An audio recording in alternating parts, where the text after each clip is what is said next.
This is a production of Cornell University.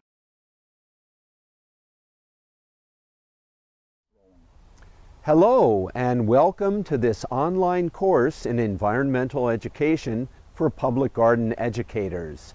As part of the NSF-funded EE Capacity Project, this course will focus on ways in which educators can interact with communities and their residents. The 3 webinar modules deal with community regreening, addressing environmental justice in communities, and creating environmental awareness in young children of their communities. Each of these modules will be offered as live webinars on the dates shown on the screen, and will then be archived for later viewing. During the webinar broadcasts, you will have opportunities to ask questions and have those answered live. At the conclusion of the 3 webinars, each course registrant will be asked to write and submit a brief plan for establishing a new environmental education initiative at their garden. Each of these will be reviewed and then returned with comments. Registrants who participate in all 3 webinars and complete this final assignment will receive a certificate of completion from the EE Capacity Program. In addition, registrants will have opportunities to communicate with one another, thus building an online community to share ideas.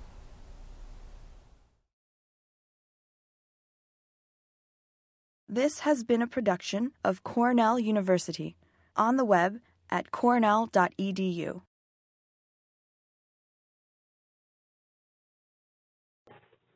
Well, good afternoon all, and I trust you can hear me, and clearly that video that we just viewed was shot several months ago.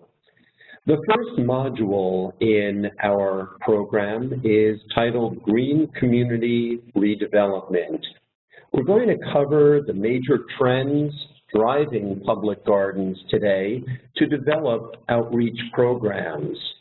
We'll take a stepwise approach for public gardens to take in fostering green redevelopment. We'll look at successful examples from several public gardens across the country. And finally, we'll look at challenges to the establishment of successful programs. Historically viewed as insular places of research, education, and/or display, today, many public gardens are looking beyond their gates and are developing programs that address the issues and needs of their local communities to advance their missions and enhance the scientific and environmental literacy of community members. These types of programs build on the historic role of public gardens in promoting a general understanding of and appreciation for the natural world. Sustainability is a key feature of public gardens' community outreach work, with programs that address such issues as minimizing the consumption of resources, developing social capital, which we define as the benefits derived from trust and cooperation between individuals and groups, and promoting economic success. These types of programs can broadly be categorized as green community redevelopment. A sustainable community can be defined in a number of ways. Here are some examples of definitions found in the literature. A community that seeks to, quote, promote and enhance the environment, meet social needs, and promote economic success. Or a community concerned with, quote, the efficient use of urban space, minimizing the consumption of essential natural capital, multiplying social capital, and mobilizing citizens and their governments toward these ends. Green redevelopment initiatives to promote the establishment of sustainable communities, especially in areas otherwise struggling with urban blight, poverty, and environmental damage. There are three major trends that are currently guiding the directions of many public gardens. First, reaching out and identifying ways of being involved in their communities. Secondly, countering the threat to biodiversity, including urban expansion, habitat loss, globalization, and the lack of adequate systems and knowledge necessary to protect valuable environments. And thirdly, responding to global climate change and communicating that change with both scientific and lay audiences. With urban dwellers composing an ever-expanding segment of the U.S. population, city residents are particularly important demographic for public gardens. Among the challenges faced by underserved urban dwellers are lack of capital and lack of access to resources such as foods, jobs, job training, degraded housing or degraded lots, and infrastructure. A general environmental degradation, which will be the subject of our second webinar. A disconnection from the natural world, a lack of a sense of belonging to a particular place or group, or physical or emotional trauma. In short, green community redevelopment programs provide a means for public gardens to become involved in their communities in plant-related and mission-aligned ways. These types of programs, depending upon their genesis, could help to preserve biodiversity, mitigate the effects of climate change, or help communities manage other physical or social threats. Public gardens are often located in cities with large minority, impoverished, immigrant, or otherwise underserved communities. These are the people most likely to have reduced access to environmental education programs. Green community redevelopment programs provide great opportunities for public gardens to engage with audiences that may not otherwise have much contact with them. Because gardens have technical expertise in plant growth, sustainable technologies, and environmental stewardship, they are uniquely suited to engage underserved communities in green redevelopment programs. In reaching out to urban communities, it's important for public garden program managers to recognize the many assets that may already exist within those neighborhoods. Among these are churches, mosques, and other houses of worship that foster social capital and bring people together. Schools and libraries, where classes can be offered to community members on English as a second language, on life skills, and on job preparedness. Community associations that engage in civic ecology projects such as community gardens, tree planting, and block beautification. Community support networks that provide self-policing, bartering, sharing, educating, and translating. The assets already within a community can provide strong social cohesion, especially when there is a predominant ethnic or racial group. Public gardens are often viewed as unbiased and trusted sources of scientific information. Gardens may already have developed curricula that could be applicable outside the garden, thus avoiding the need to create expensive new programs. Gardens may have staff members, volunteers, and interns who are experts in their field and can often be tapped to participate in community outreach programs. For green community redevelopment efforts to be successful, several criteria must be met. First of all, it must be an authentic grassroots effort. That is, the public garden needs to understand both the demographics and socioeconomics of their target audience. Next, garden staff and volunteers should meet with representatives from community groups to learn about their real needs. And once these needs are on the table, garden staff should present alternative ways of addressing them for community consideration. Once a particular program or effort has been decided on, the public garden needs to thoroughly examine issues related to the following areas. Funding, either through a grant proposal or by a private donor, municipal funding, or from the garden's general budget or a combination, the funding must be identified before the program is initiated. Relationship with the partners. Who will the garden partner with?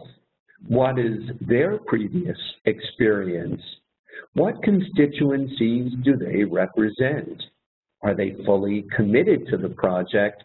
And what role will each partner play? Developing a realistic time frame to secure the land, to secure municipal and other approvals, to secure adequate funding, and to engage all program participants.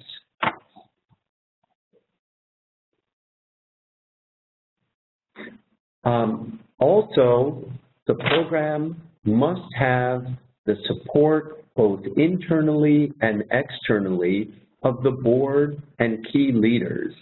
They need to be both philosophically and financially engaged. The garden's administration must also let all parties know that they fully back the program. The staff of the garden should be aware and supportive of the effort, and affected staff members must be in full agreement with participating, even if it means altering their work schedules or amount of travel. And finally, training. The garden must be prepared to train staff in technical areas that they will need to carry out the program, but just as importantly, in the social and communication skills to interact successfully with program participants. Successful programs are those that are realistic in scope, have strong collaborations with credible partners, are tweaked to address issues as they arise, and are constantly evaluated both to improve the program and to assess its real impact. Most successful programs incorporate these steps. Start small. Starting with a relatively small number of participants or sites provides opportunities to observe fine-tune, and evaluate. Communicate with partners. Both successes and failures should be shared with community partners. Actively engage them with the identification of solutions to problems that arise. Celebrate your accomplishments. All parties that participate in the program appreciate small celebrations to mark milestones. And evaluate. Formative evaluation clarifies the needs for the program being addressed. Interactive evaluation allows for tweaking the program as it's being delivered. And summative evaluation assesses the impact of the program on its target participants. All of these forms of evaluation need to be included. Even as the program is being rolled out in its pilot phase, the garden and its partners should be looking ahead to ways in which it can be sustained. First, refine your approach. Based on evaluations and feedback from community partners, consider ways of improving the effort. Second, consider expanding beyond the initial effort. What is the potential to reach more constituents or to impact more communities? Third, look at support. Was the funding secured for just 1 year or multiple years? Could it be extended by the funder? Are there other funding sources that could be considered? And finally, publicize. Make the broader municipal or regional audience aware of what's been accomplished and what plans are for the future. This could be very helpful in securing additional funding. Collaborations between public gardens and community groups can be tremendously beneficial for both parties.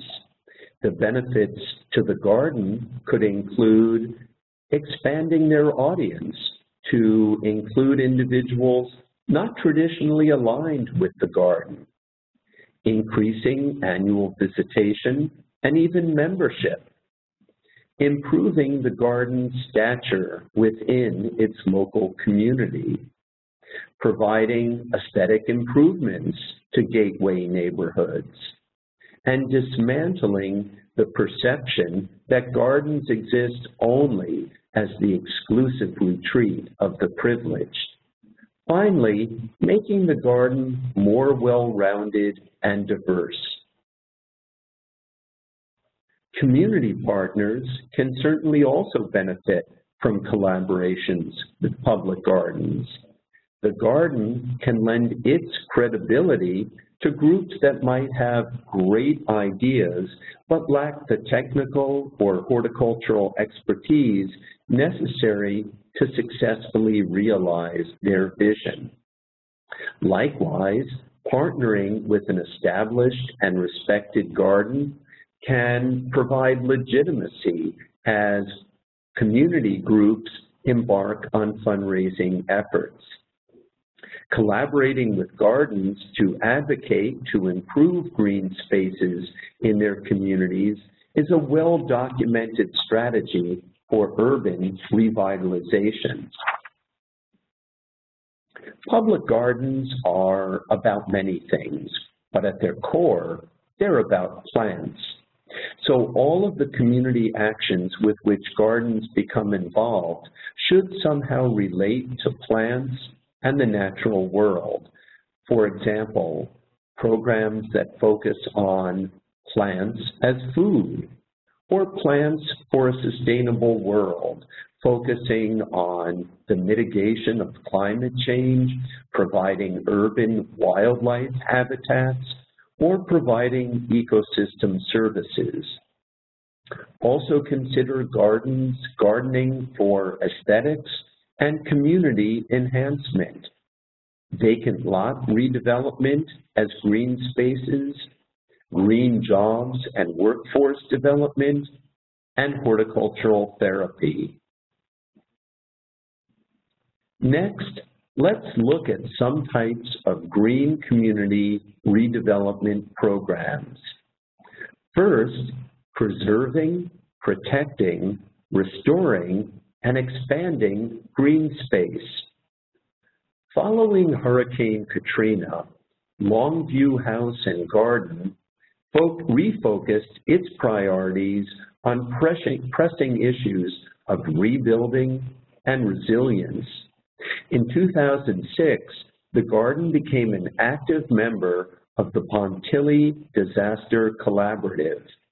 A number of community-driven projects have been initiated through this partnership, such as the rehabilitation of a streetscape devastated by the hurricane, and a project to modify a canal to improve its capacities with stormwater management, while also providing a green space that connects two neighborhoods together.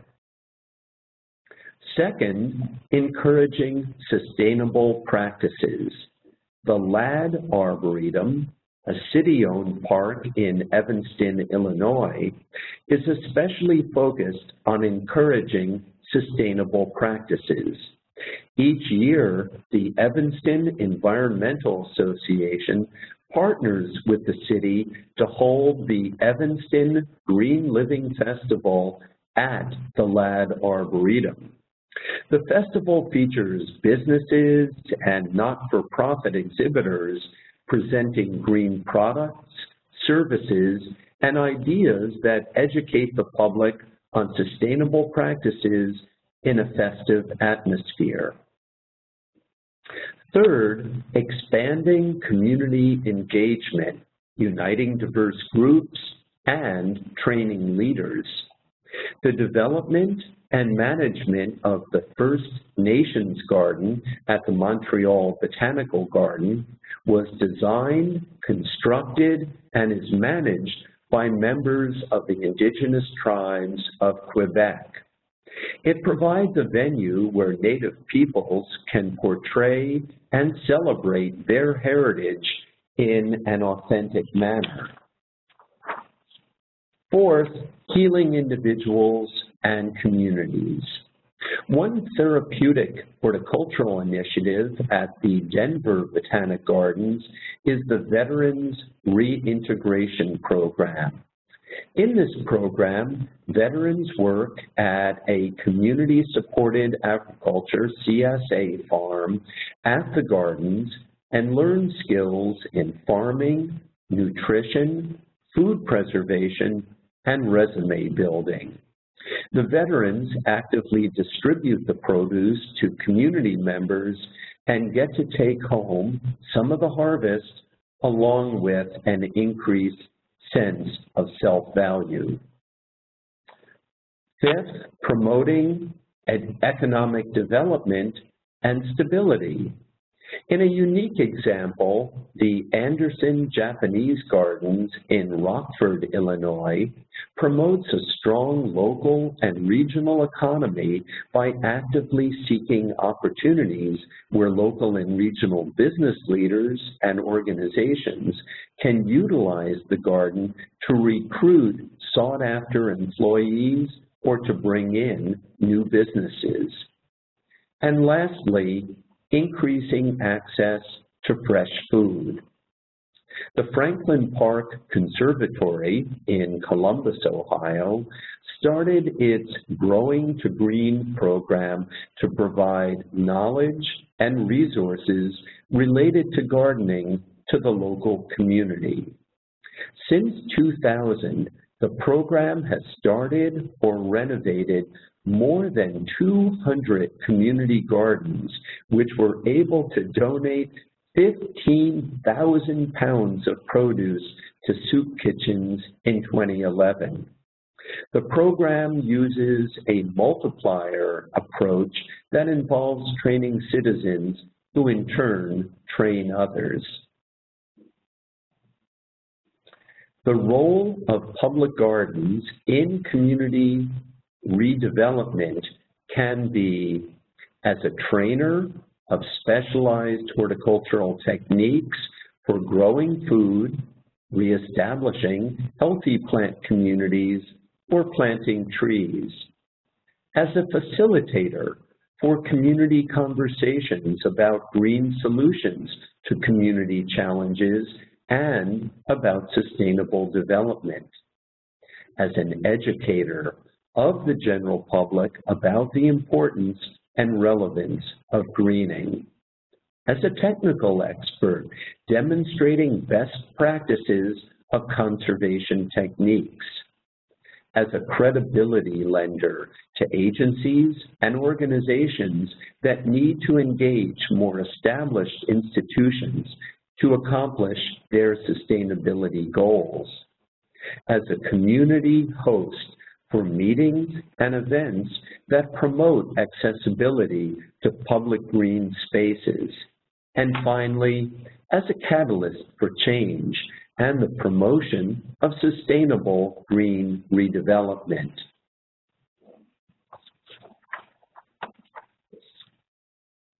Before we leave this subject, let's identify the most prevalent challenges public gardens face in establishing green redevelopment programs. These include land rights, access to a site, and conflicts with commercial development that may want to develop an established green space. Environmental challenges such as heavy metals in the soil or lack of potable water on a site. Organizational politics, including conflicts between community groups. And of course, safety, crime, and theft, which are ongoing challenges. But perhaps the most difficult challenge to overcome is a lack of community buy-in and the need for strong partnerships. Partnerships have to be ongoing and integrated or have a strategic exit plan that all parties agree to in order to become self-sustaining, depending upon the goals of the program. The public garden should provide resources and/or expertise, but not necessarily run the management of the program.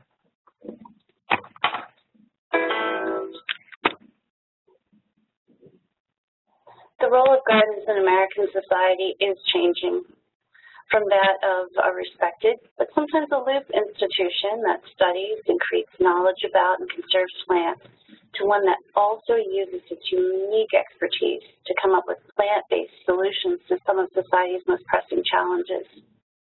These new roles have the potential to create dramatic increases in both the importance and the support for gardens. But the way forward is not entirely clear, and this can be tricky, especially for some gardens that need to play their traditional roles well in an era of very scarce resources.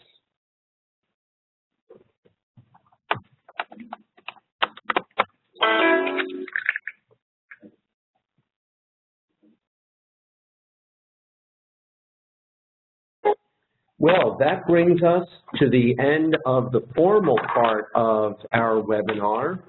And at this point, I am hoping that any questions that may have arisen, I will be able to respond to. Thanks so much, Don.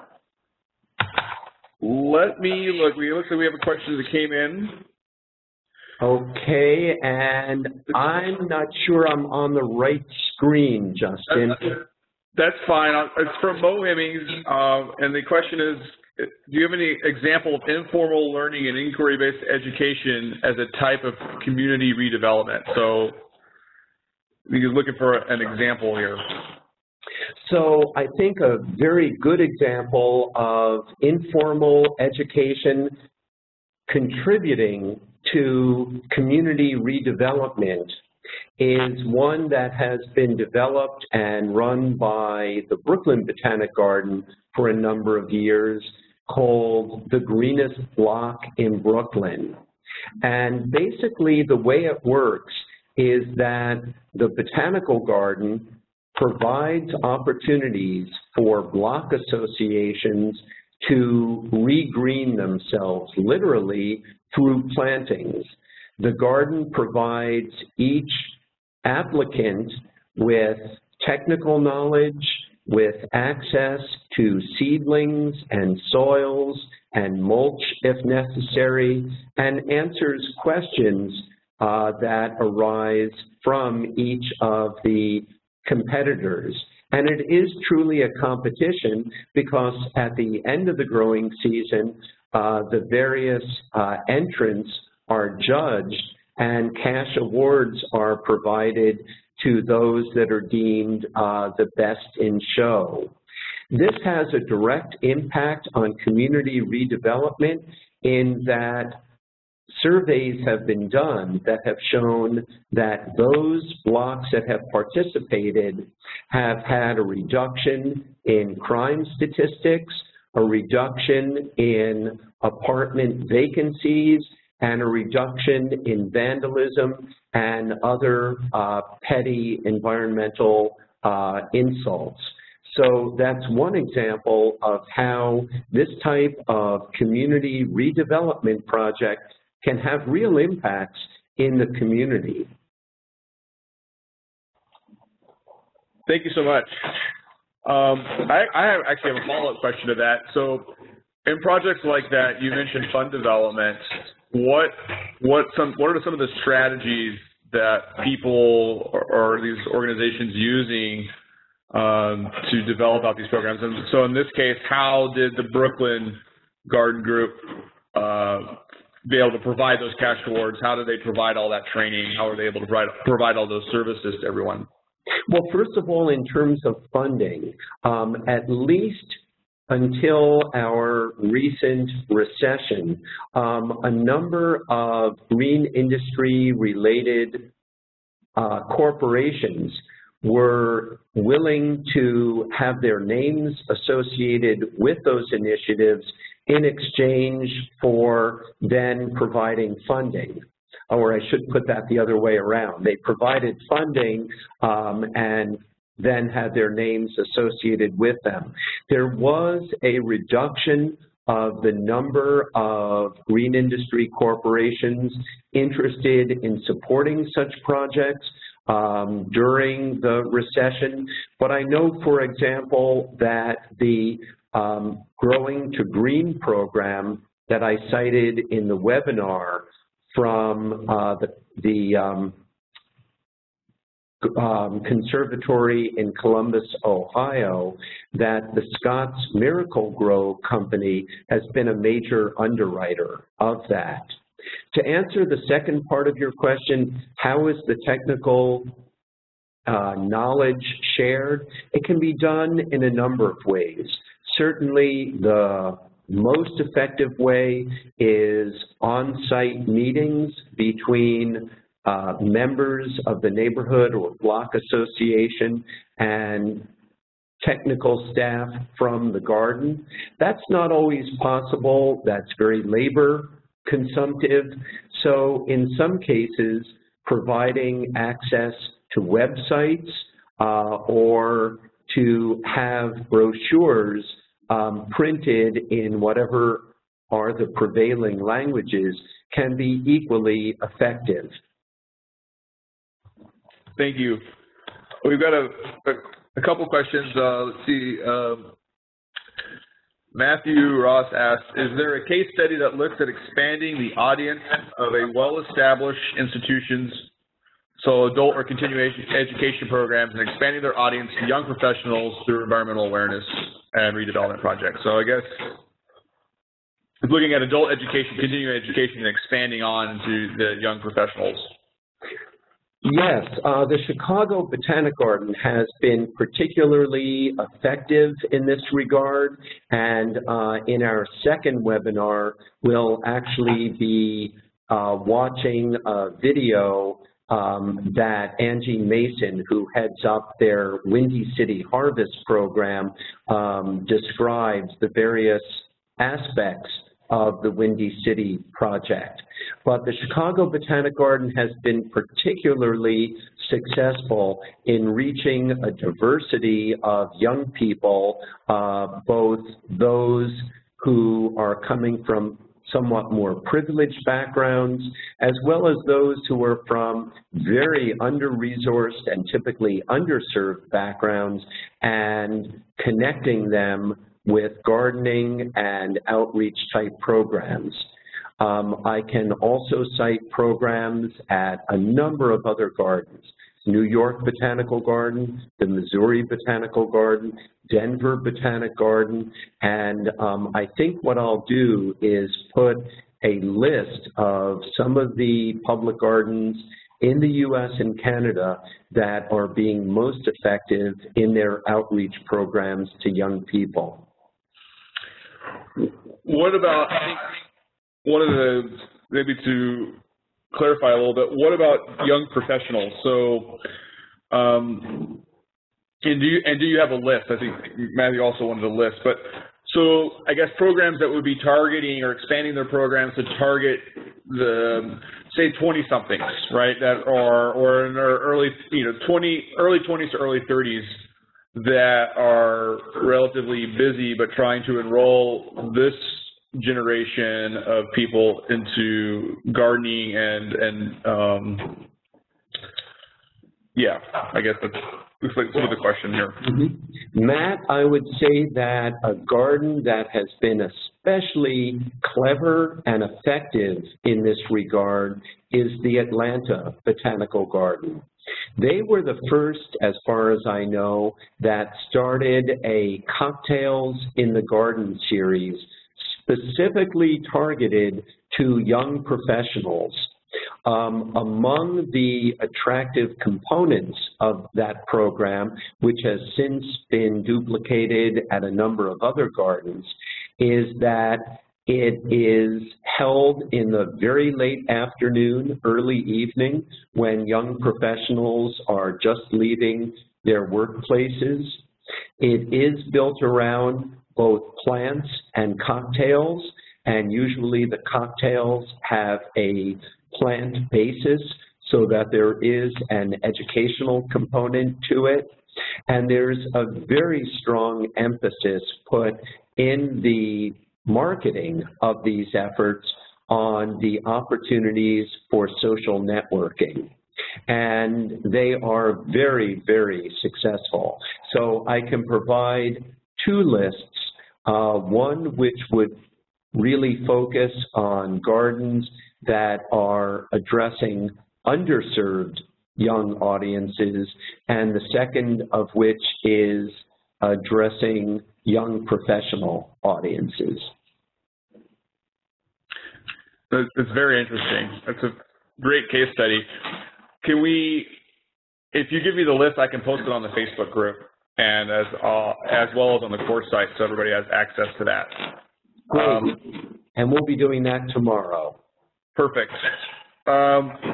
Looks like Mo has another question. Do you think a garden size plays a role in project development, and if so, how? Well, that's a very good question, because it is very possible for smaller or even mid-sized gardens to adopt the attitude of, well, those community outreach programs are all well and good for the really large gardens that have large staffs and very large budgets, but we're a small garden just trying to get by, and how could we possibly become involved? And I would cite the example of the Cheyenne Botanic Gardens, which, although it's in the process of becoming larger now, for many years was, based on its budget and staff size, one of our smallest gardens. And yet they've been tremendously successful in both community outreach and what I call community in-reach programs. 80% of their volunteer force is made up of individuals with physical, psychological, or mental issues.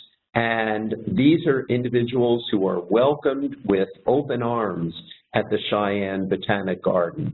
Likewise, they've been very effective in developing community outreach programs, both those that are related to wellness and healing, as well as those that are related to sustainability. So I would cite the Cheyenne Botanic Garden as one garden that is heavily involved in improving people's lives while operating with a small budget. Thanks. Thank you. Looks like I got a comment just piggybacking on what Matt was asking for in terms of the list, and Mandy was suggesting that they've tried similar programs with their Science Cafe, but are in need of a better marketing strategy. And are there examples of marketing strategies that you've seen organizations and gardens pursue that have worked really well, and maybe some that haven't? And does size depend also in that sense? Well, size depends in that the larger the urban area in which the garden is located, the larger is the potential audience. But again, as with my comments about small size gardens, I don't think gardens that are more suburban or rural should discount becoming involved with such programs. But to answer the other part of that question, I've already talked about the attractive element of alcohol, but something that for young professionals and families is even more attractive than alcohol today is the local food movement. And by becoming involved with local foods and partnering with chefs and restaurants in the area, gardens can have tremendously successful programs. Here in Ithaca, New York, which if we take away our many students from Cornell and Ithaca College, has a population of under 30,000. Cornell Plantations has developed and has been running a very successful Foods to Table series of programs that are always fully subscribed shortly after they're advertised. And a number of other gardens, including gardens located in larger urban areas, have been super successful in Foods to Table programs. And one more thing I'll mention about that, while it's a bit of a stretch to include the educational component of garden cocktail programs, it's much easier when developing food to table programs, because there's the opportunity to talk about human nutrition, about how plants are grown, about soils, organics, etc. Thank you. That's great. Awesome. I noticed a comment by Mo from the Atlantic Botanical Gardens, and you mentioned Meetup, and basically connecting it with local universities and social media gathering groups. And Meetup is definitely a good way to build up opportunities for events and getting that information out, because there's a lot of young people that, even myself, I'm on Meetup, and I love Meetup, and it's definitely a good way to build up some of your community and get the word out. Yeah, I thank Mo for mentioning that, and not only the Meetup program, but all social media outlets I think public gardens were a little late to the game in really embracing social media, but it's essential that if we are to attract young audiences and get away from the paradigm of appealing primarily to middle-age and older audiences, that we must utilize social media in every way possible. Let's see. Mo also mentioned, in terms of cocktails in the gardens, personally taught many courses on plants found in the cocktails. It's pretty helpful in being a young adult himself. Excellent. Yes, and I will say for anyone who's interested in pursuing this approach of cocktails in the garden, not only do you have great examples from gardens like Atlanta, but also if you pick up a copy of Amy Stewart's The Drunken Botanist, you'll learn a lot about the constituents of common drinks. Sounds good. And Amy, by the way, is a great speaker on this topic. Does she have any videos? I don't believe so. She is available as a speaker, but I'm not aware of videos that she has, although I haven't recently explored her website. Well, maybe we'll look. Maybe we can find something somebody can post it to the Facebook group. Right. Are there any other questions? Only other comment I saw was from, let's see, Anjoli, to sell Drunken Botanist at your botanical garden. That might be an option as well. It's a great idea. It's a very hot seller. And all of Amy Stewart's books are written for a popular non-scientific audience. Excellent. Are there any other questions from the group? Well, if not, Justin and participants, I will be following up by posting these lists that we just talked about, and we'll be posting a follow-up question on the Facebook page, and then we'll look forward to interacting with all of you again in just a couple of weeks. Thanks, Don. Tiffany's got one last question, looks like. Maybe a couple. Let's see. How many gardens are doing medicinal plant or herbal workshops? Oh, it would be impossible for me to say how many gardens are engaged with that.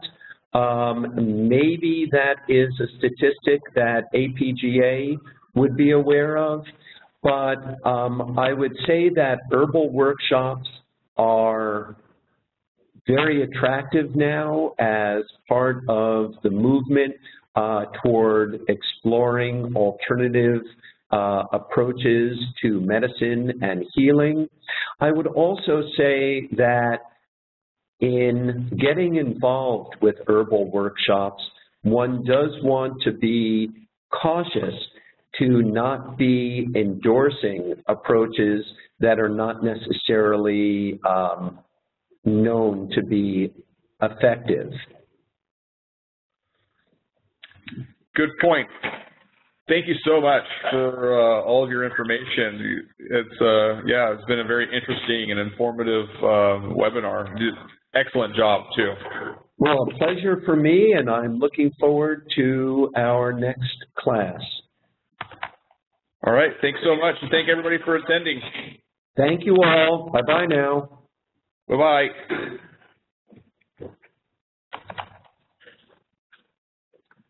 Justin, are you still there? I am here. I'm finishing up the recording part. Okay. Anything more I should be doing? No, I think, let's see here. I think you're good. I'm just making sure that we're all